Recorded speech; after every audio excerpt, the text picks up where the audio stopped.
नमस्कार, बहुत बहुत स्वागत है आप सभी का स्पेशल रिपोर्ट में। मैं रविंद्र सिंह आपके साथ। सबकी नजर इस बात पर बांग्लादेश में क्या चल रहा है, हिंदुओं पर क्या सलूक किया जा रहा है, मंदिरों में क्या कुछ हो रहा है और साथ ही साथ शेख हसीना कहां हैं, क्या हैं और भारत की इस वक्त क्या रिएक्शंस निकल कर आई हैं। सारी खबरों को स्पेशल रिपोर्ट में सिलसिलेवार तरीके से विस्तार से जानेंगे। आइए शुरुआत करते हैं।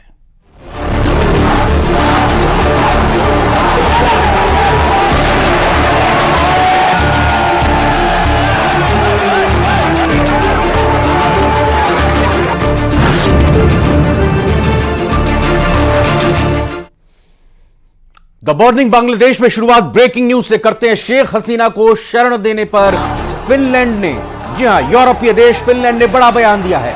कहा है कि शेख हसीना के ठिकाने की जानकारी नहीं है। फिनलैंड की तरफ से बात आई है, शेख हसीना को शरण देने पर कानून के तहत फैसला लेंगे। फिनलैंड की तरफ से बात सामने निकल कर आई है। तो आपको बता दें कि शेख हसीना कल रवाना हो गई थी, कल निकल गई थी, बाहर आ गई थी बांग्लादेश को छोड़कर और यहां भारत में हिंडन एयर बेस पर, हिंडन एयरफोर्स के हवाई पट्टी पर वो पहुंची और इस बारे में जानकारी खुद विदेश मंत्री की तरफ से दिया गया।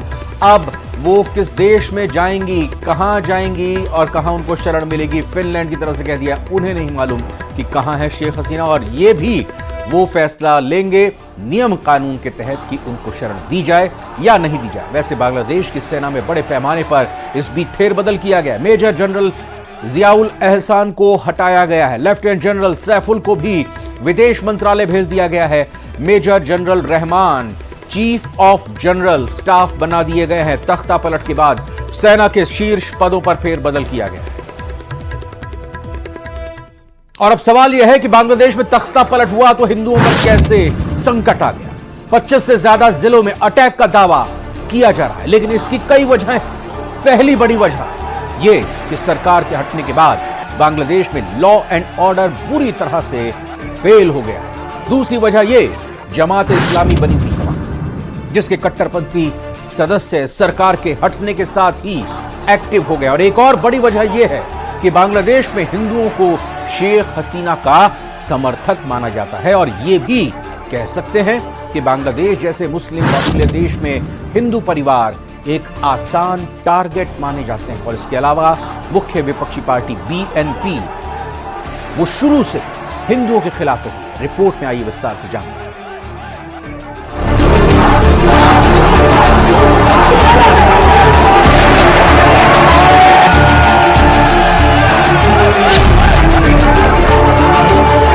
हिंदू भाई बुद्ध भाई जो हैं उन लोग के घर में जाके, मंदिर में जाके आग लगा रहे हैं।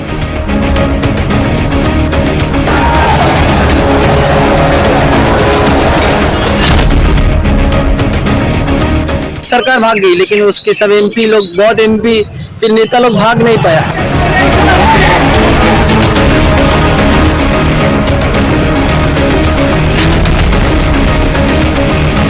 बांग्लादेश में जितने भी सिंपल हिंदू फैमिलीज है, इंडिया में हम लोगों को आश्रय दीजिए।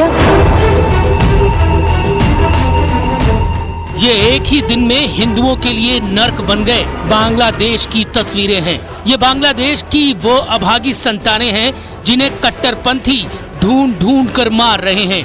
हिंदू घरों पर हमले हो रहे हैं, हिंदुओं के घर लूटे जा रहे हैं, हिंदू महिलाएं बच्चियां जान बचाने के लिए भाग रही हैं, हिंदू मंदिरों को तोड़ा और लूटा जा रहा है। बांग्लादेश के इस नए नर्क में फंसे हिंदू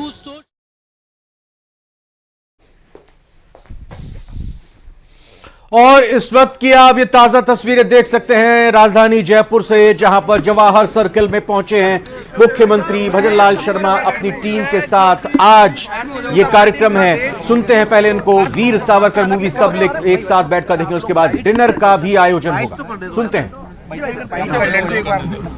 देखिए, ये वीर सावरकर अपने आप में एक ऐसे राष्ट्रभक्त, दुनिया में शायद एक ऐसा उदाहरण एक ही मिलेगा जिनको एक जन्म में 2 आजीवन कारावास की। उन्होंने इस राष्ट्र के लिए अपने आप को समर्पित कर दिया और वो काले पानी की सजा अंधकार में कोठरी में जो उन्होंने दिन गुजारे, ऐसे लोगों की वजह से, ऐसे महान व्यक्तित्व की वजह से आज हमारा राष्ट्र पूर्ण रूप से हम कहें कि ऐसे मनीषी, ऐसे वीर और ऐसे राष्ट्र के प्रति समर्पित लोगों की वजह से है, जिन्होंने स्वतंत्रता आंदोलन में अपनी जो भूमिका निभाई, उनकी आज फिल्म देखने के लिए भारतीय जनता पार्टी के हमारे सभी विधायक और हमारे प्रदेश के पदाधिकारी, हमारे अध्यक्ष सभी आए हैं और आपको भी आमंत्रित करते हैं, आप भी आइए और फिल्म देखिए। कांग्रेस के अब देखिए, पत्रकारों को धक्का दे रहे हैं यार, पत्रकारों को दे रहे भाई, ये पत्रकार है। ये मन का भाव होता है, कौन क्या सोचता है ये सभी आप लोग जानते हैं।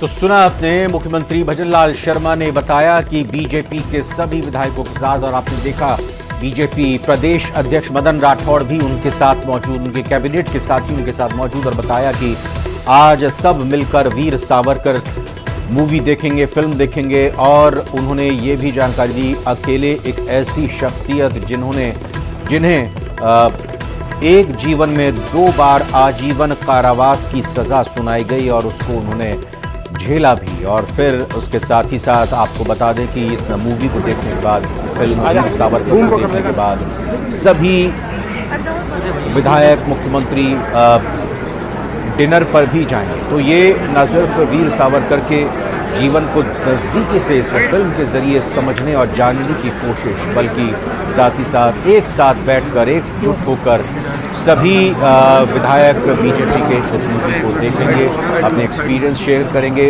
रोशन शर्मा हमारे साथ, हमारे संवाददाता, हमारे सहयोगी भी जुड़ चुके हैं। तो रोशन, आज का कार्यक्रम बीजेपी के प्रदेश के सभी विधायकों का, मदन राठौड़ प्रदेश अध्यक्ष भी मौजूद हैं, फिल्म देखेंगे और फिर उसके बाद डिनर करेंगे। जी बिल्कुल, देखिए मुख्यमंत्री भजनलाल शर्मा ईपी यहाँ पर पहुंचे, उनके साथ डिप्टी सीएम प्रेमचंद बैरवा यहाँ पर नजर आए। तमाम मुख्यमंत्री भजनलाल शर्मा के साथ में जो मंत्रिमंडल है वो भी इस मूवी को देखने के लिए आए हैं। विधानसभा अध्यक्ष वासुदेव देवनानी यहाँ पर मौजूद हैं, वो भी मूवी देखेंगे। इसी के साथ साथ में जो बीजेपी के प्रदेश अध्यक्ष हैं मदन राठौड़, वो भी यहाँ पर पहुंचे। आप देख सकते हैं कि यहाँ पर जो फोटो सेशन है, मुख्यमंत्री से जो मिलने का सिलसिला है वो आप देख सकते हैं। यूडीएच मंत्री झाबर सिंह खर्रा हमारे साथ मौजूद है, हम उनसे 1 to 1 बात करेंगे। मंत्री महोदय, आज मुख्यमंत्री जी के साथ मूवी देखने आए, क्या कहेंगे वीर सावरकर जी के ऊपर? भैया, हमारी पार्टी के नेताओं ने काला पानी की जेल भोगी है और जो नहीं आए उनके नेताओं ने नैनी जेल और आगा खा महल देखा। पर मंत्री जी, कांग्रेस ने इस मूवी से भी दूरी बना ली है, जो कांग्रेस बता दिया ना, जिन्होंने काला पानी देखा वो यहाँ आएंगे और जिन्होंने नैनी जेल। तो आप देख सकते हैं यूडीएच मंत्री झाबर सिंह खर्रा है, उनका बड़ा बयान आप देखा जा सकता है यहाँ पर कि जिन्होंने काला पानी की जो सजा देखी है वो लोग यहाँ पर मूवी देखने के लिए आए हैं। कुल मिलाकर कहा जा सकता है कि कांग्रेस को लेकर जो यूडीएच मंत्री झाबर सिंह खर्रा का ये जो बयान है, हम एक बार फिर यूडीएच मंत्री से मुखातिब होंगे। सर, आपने कहा है कि जिन्होंने काले पानी की सजा देखी है, जो भोगी है, वो लोग यहाँ पर आए हैं, क्या इसका क्या अर्थ है सर, सीधा सीधा? क्या आपको सेलुलर जेल और आगा खा महल और नैनी जेल का अंतर पता नहीं है? जिनको 4-4 नौकर सेवा के लिए मिलते थे, उनको नैनी जेल और आगा खा महल की जेल मिलती थी, और जिनको कोलू में जुटकर मेहनत करनी पड़ती थी उनको सेलुलर जेल कह दें चाहे काला पानी कह दें, वो मिलती थी। सर, अब तो बीजेपी का राज है, बीजेपी कांग्रेस को मतलब कि मौका मिलेगा तो मूवी दिखाएगी कुल मिलाकर आगे भी? जिनकी जैसी भावना होगी वो ऐसी देखेंगे। हमारी भावना है, हम देख रहे हैं। तो देखिए, यूडीएच मंत्री ने बिल्कुल साफ और स्पष्ट कहा है कि आप देख सकते हैं कि हमारे साथ विधायक हमारे साथ रामोतार जी मौजूद। क्या कहेंगे सर? लाला राम जी, माफ करिएगा, लाला राम जी क्या कहेंगे? आज पिक्चर देखने के लिए आप आए हैं, तमाम आप यहाँ पर सर, हम आज वीर सावरकर जी की जो पिक्चर देखने आए हैं, तो इसका वीर सावरकर जी के जो है जीवन से सभी राजनीतिक लोगों को भी प्रेरणा लेनी चाहिए कि उन्होंने किस प्रकार से देश के लिए अपना बलिदान दिया, किस प्रकार से समाज के लिए वो जिए और कितनी यातनाएं सहने के बावजूद भी उन्होंने देश और समाज को आगे बढ़ाया। ये इस पिक्चर से हम आज सब लोग देखें। गर्ग साहब क्या कहेंगे? सावरकर महान व्यक्तित्व थे जिनको 2 बार 2 काले पानी और 2 आजन्म कारावास मिले, ऐसे क्रांतिकारी थे वो। उन स्वतंत्रता सेनानी में नहीं थे जो जेल में बैठ बैठे किताबें लिखते थे। उन्होंने वास्तव में कष्ट भुगता, अमानवीय कष्ट भुगते उन्होंने। उनके कद को छोटा करने का प्रयास कांग्रेस ने पिछले 75 साल में किया, लेकिन वो कर नहीं पाए। और इस फिल्म से तो उनके सारे पहलू सामने आ जाएंगे और कांग्रेस ने जो झूठ फैलाया 75 साल में उस पर पानी फिर जाएगा, पर्दाफाश हो जाएगा और सावरकर महान बन के सबके लोगों के दिलों में राज करेंगे। सर, क्या विपक्षी जो विधायक है उन्हें आमंत्रित नहीं किया गया? उनको आमंत्रित किया गया था, वो आना भी चाहते थे, लेकिन उनको, मुझे ऐसा लगता है कि दिल्ली से उनको निर्देश मिल गए सावरकर की फिल्म नहीं देखना, इसलिए वो कल और आज नौटंकी की उन्होंने। तो आप देख सकते हैं कि जो यहाँ पर विधायक, देखिए यहाँ पर जो अतुल बंसाली हैं, हम उनसे भी यहाँ पर बात करेंगे। यहाँ पर उनसे जी हाँ, बातचीत को जारी रखिए। यहाँ पर तमाम विधायक बीजेपी के आए हुए हैं और कांग्रेस से लेकर जब सवाल पूछा कि उनके विधायक क्यों नहीं आए, तो कहा गया कि न्योता तो उनको भी दिया गया, आमंत्रण निमंत्रण उनको भी दिया गया और अगर वो नहीं आए तो लगता है कि दिल्ली से उनको पार्टी आलाकमान से निर्देश मिला है। इस बीच बांग्लादेश में जो चल रहा है उस पर वापस लौटते आपको बताते हैं कि बांग्लादेश हिंसा पर बाबा रामदेव का बड़ा बयान है। उन्होंने कहा कि बांग्लादेश में भारतीयों के साथ क्रूरता और अत्याचार ना हो, बांग्लादेश में हिंदुओं की सुरक्षा के पुख्ता इंतजाम हो, आरक्षण जाति के नाम पर बांटना बिल्कुल ठीक नहीं है। बाबा रामदेव आगे कहते हैं कि कट्टरता के खिलाफ एकजुट रहना होगा, विपक्ष का सरकार के साथ खड़ा रहना सराहनीय है। यह बात भी स्वामी रामदेव की तरफ से कही। हमारे हिंदू भाइयों पर किसी भी प्रकार की कोई क्रूरता, अत्याचार, जुल्म, ज्यादती ना हो, चाहे वहाँ पर हमारे हिंदू भाई हैं जो व्यापार कर रहे हैं या जो हमारे वहाँ पर हिंदू मंदिर हैं या हमारे भारतीय वहाँ पर जो नागरिक रह रहे हैं, उनके साथ किसी प्रकार की कोई नाइंसाफी ना हो, इसके लिए पूरे देश को एकजुट रहना होगा। और पहली बार मुझे ये देख करके प्रसन्नता हुई कि पूरा विपक्ष सरकार के साथ है और यही भारत की नीति होनी चाहिए। नहीं तो जिस तरह से पूरी दुनिया में इस्लामिक कट्टरवाद बढ़ रहा है और वो भारत के पड़ोस में जिस तरह से उसने दस्तक दे दी है, वह देश के लिए बहुत ही खतरनाक हो सकता है। ये एकजुटता हमारी आगे भी रहनी चाहिए। कोई यहाँ पर आरक्षण के नाम पर, कोई जाति के नाम पर, कोई अलग अलग प्रकार के मजहबी उन्माद के नाम पर देश को जो बांटना चाहता है, ये ठीक नहीं है। इसलिए हमारी भारत की राजनीति मुद्दों पर केंद्रित हो, उसमें जाति, उसमें संविधान, उसमें आरक्षण, उसमें अलग अलग प्रकार के मजहबी उन्माद, जातीय उन्माद, भाषाई उन्माद, तमाम तरह के प्रांतीय उन्माद, इन सब उन्मादों से परे केवल विकास के आधार पर और 2047 तक भारत को विश्व की आर्थिक, सामरिक, सामाजिक, आध्यात्मिक महाशक्ति हम कैसे बनाएं, इस पर यदि पूरा देश एकजुट होकर के आगे बढ़ेगा, तब हम अपने पड़ोसियों के साथ में भी ताकत से खड़े हो पाएंगे और पूरी दुनिया के सामने भी भारत एक शक्तिशाली राष्ट्र के रूप में उभर पाएगा। और इस बीच बांग्लादेश में हिंसा से जुड़ी एक बड़ी खबर आ रही है। उपद्रवी ने 5 स्टार होटल में एक 5 सितारा होटल में आग लगा दी है। जबीर इंटरनेशनल होटल को आग के हवाले कर दिया गया है। जी हां, प्रदर्शनकारियों की तरफ से 5 स्टार होटल को आग के हवाले कर दिया गया है। ये आप धू धू कर जलता हुआ देख रहे हैं। ये आग लगी नहीं है, ये आग लगाई गई है। बांग्लादेश जल उठा है और बांग्लादेश के इस 5 स्टार 5 सितारा होटल को आग लगा दी गई है दंगाइयों की तरफ से। बांग्लादेश के ये शोर शहर में ये 5 स्टार होटल है और होटल में मौजूद 24 लोगों की मौत भी हो गई है। तो आप समझ सकते हैं कितना क्रूर, कितना नृशंस रूप इस वक्त बांग्लादेश से सामने आ रहा है। और ये 5 सितारा होटल जिसमें 24 लोग मौजूद थे और कई लोग तो जख्मी हुए होंगे, झुलसे होंगे, लेकिन 24 लोगों की मौत की खबर फिलहाल सामने आ रही है।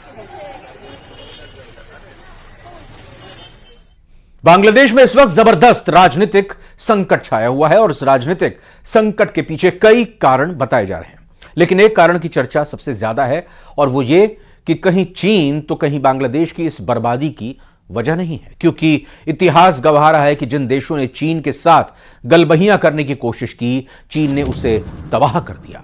रिपोर्ट में आपको दिखाते हैं।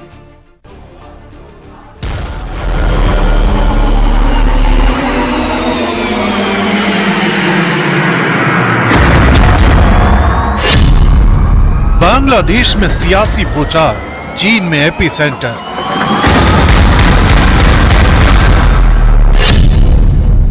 शी जिनपिंग के जाल में उलझ गया बांग्लादेश। चीन के साथ साझेदारी शेख हसीना पर पड़ी भारी। दुनिया के तमाम देशों में इस वक्त बांग्लादेश से जुड़ी एक एक खबर ट्रेंड हो रही है। इन्हीं खबरों के बीच बांग्लादेश में जो राजनीतिक भूचाल आया है, उसके पीछे चीन के होने की भी खबर सामने आ रही है। ऐसा क्यों है, इसे समझने के लिए चीन के स्ट्रिंग्स ऑफ पर्ल को समझते हैं, यानी भारत के नजदीक मौजूद वो देश जिन्हें चीन के साथ किसी भी तरह की साझेदारी की भारी कीमत चुकानी पड़ी है। साल 2008 नेपाल की राजशाही खत्म। साल 2021 म्यांमार में तख्ता पलट। साल 2022 श्रीलंका में राष्ट्रपति तड़ी पार। साल 2023 पाकिस्तान में गदर। साल 2024 बांग्लादेश में तख्ता पलट। मालदीव और भूटान भी उसी राह पर। ये वो देश हैं जिन पर चीन की गिद्ध दृष्टि ऐसी पड़ी कि इन देशों की सारी व्यवस्था बदहाली की कगार पर है। बांग्लादेश की बर्बादी के पीछे सिर्फ चीन ही नहीं, बल्कि उसके ऑल वेदर फ्रेंड पाकिस्तान की भी भूमिका अहम है।